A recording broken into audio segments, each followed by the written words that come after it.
नमस्कार दर्शको, लीड महाराष्ट्र या बातमीपत्रात आपले स्वागत आहे। आज आपण मालगाव जिल्हा परिषद गटामध्ये आहोत आणि मालगाव जिल्हा परिषद गटामध्ये अपक्ष उमेदवार प्रियंका शितोळे या आपल्या बरोबर आहेत। आज त्यांचा प्रचार चालू आहे मालगावमध्ये आणि त्यांना कसा पाठिंबा मिळतोय, त्यांच्या मतदारांना त्या कशा आश्वस्त करत आहेत, मतदारांना जी वचनं द्यायची आहेत ते काय देत आहेत, कसा विकास करायचा आहे या संदर्भात आज आपण त्यांच्याशी चर्चा करणार आहोत। नमस्ते, मला सांगा की आपली जी उमेदवारी आहे ही उमेदवारी पक्षांतर्गत आपल्याला प्रयत्न केला होता का आणि आपल्याला मिळाली का? हो, आम्ही प्रयत्न नक्की केला होता, पण काही कारणास्तव आम्हाला मिळालेली नाही आहे। त्यासाठी आम्हाला गावच्या लोकांनी पाठिंबा दिल्यामुळे आम्ही अपक्ष लढवणार आहोत। म्हणजे अपक्ष उमेदवारी घ्यावी हे निश्चित होतं का? म्हणजे पक्षांतर्गत नाही मिळालं तर आम्ही अपक्ष घेणार असं काही निश्चित नव्हतं, पण गावचा पाठिंबा पाहता आम्हाला अशी इच्छा झाली की गावकऱ्यांनी आम्हाला साथ देणार अशी इच्छा व्यक्त केल्यावरच आम्ही अपक्ष राहण्याचा निर्णय घेतलेला आहे। आता इथं जो भाजप असेल, काँग्रेस असेल, राष्ट्रवादी असेल, शिवसेना असेल या पक्षांनी याच्या अगोदर जो विकास केला तो विकास म्हणजे चांगला केलाय का तोकडा आहे?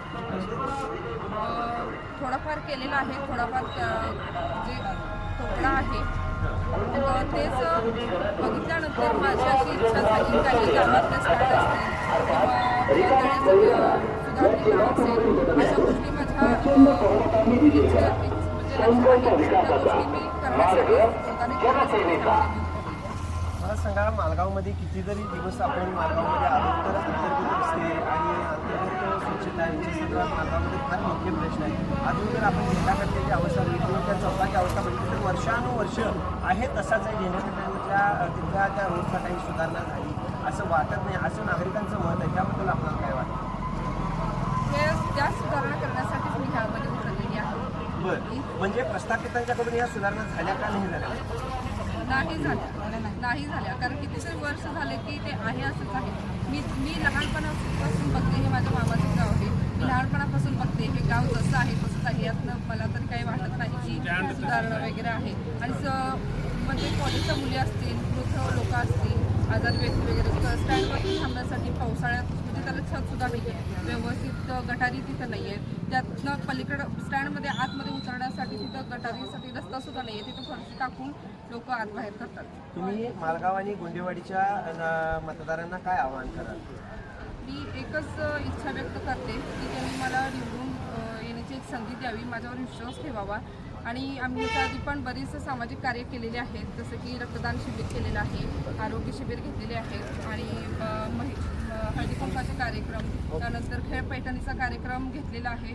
पण तो ह्याच्यासाठी घेतला आहे की महिलांना एक धाडस निर्माण व्हावं, व्यासपीठ मनोरंजनाचं साधन व्हावं। कारण आमच्या गावातल्या बऱ्याच महिला ह्या बागेमध्ये जातात, पण त्यांच्यासाठी असं मनोरंजनाचं कोणतं साधन नाही आहे। मग त्यातूनच माझी एक नवीन निर्माण शक्ती तयार झालेली आहे आणि त्यातूनच महिलांनी मला उत्स्फूर्त केलेलं आहे की तुम्ही निवडणुकीसाठी उभं राहा, आमचा पूर्णपणे पाठिंबा आहे। 19 बोर आम्ही गावातल्या बोर दुरुस्ती केलेल्या आहेत, आम्ही स्वखर्चाने केलेल्या आहेत।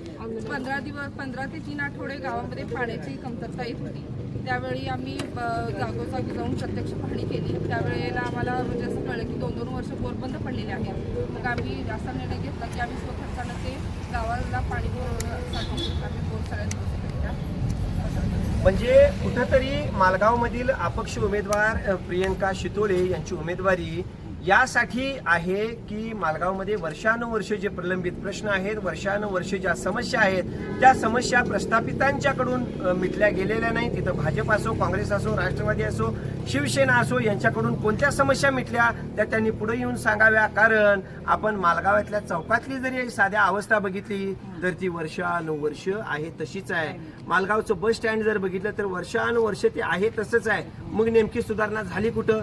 मग बहुतेक ती सुधारणा वैयक्तिक झाली असावी असं आता प्रियंका शितोळे यांनी सांगितलेलं आहे। आम्ही भरपूर कामं केली, कोरोना काळ असेल किंवा बोर लोकांना उन्हाळ्यामध्ये ज्या वेळेला पिण्याचं पाणी कमी पडतं त्यावेळेला 19 बोरची दुरुस्ती असेल किंवा महिलांना व्यासपीठ मिळवून देण्यासाठी खेळ पैठणीसारखा कार्यक्रम असेल, आम्ही हे कार्यक्रम घेतलेले आहेत।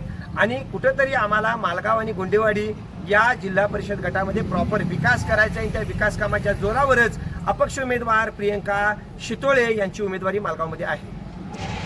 आपल्याबरोबर नानासू धामणे हे सुद्धा आहेत. ते अपक्ष उमेदवार प्रियंका शितोळे यांचा प्रचार करत आहेत. हा गळ्यातील गमछा बघू शकता आपण, एअर कंडिशनर हे चिन्ह आहे शितोळेंचं.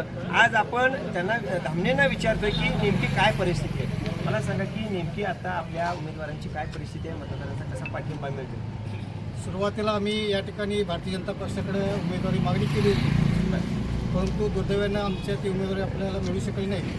त्यामुळं हा निर्णय आम्ही जनतेच्या दरबारामध्ये घेऊन जायचं ठरवलं आणि जनतेचा अतिशय चांगल्या प्रकारचा उत्कृष्ट प्रतिसाद या मतदारसंघामध्ये अपक्षच्या उमेदवाराच्या बाजूने या ठिकाणी दिसतोय.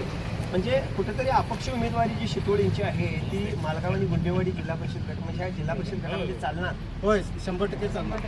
जे नागरिक प्रश्न आहेत ते नागरिक पण जैसे ते तसे येते गावातली, त्यामुळे लोकांमध्ये एक प्रकारची जीड या उमेदवारीवरून निर्माण झालेली आहे आणि लोकांनी आता ठरवलं आहे एक मत अपक्षाला द्यायचं, बाकीचं कोणालाही द्यायचं. अशा प्रकारचा निर्णय गावातील जनतेने घेतला असल्यामुळे प्रियंकाताई शितोळेंचा विजय या ठिकाणी निश्चित मानला.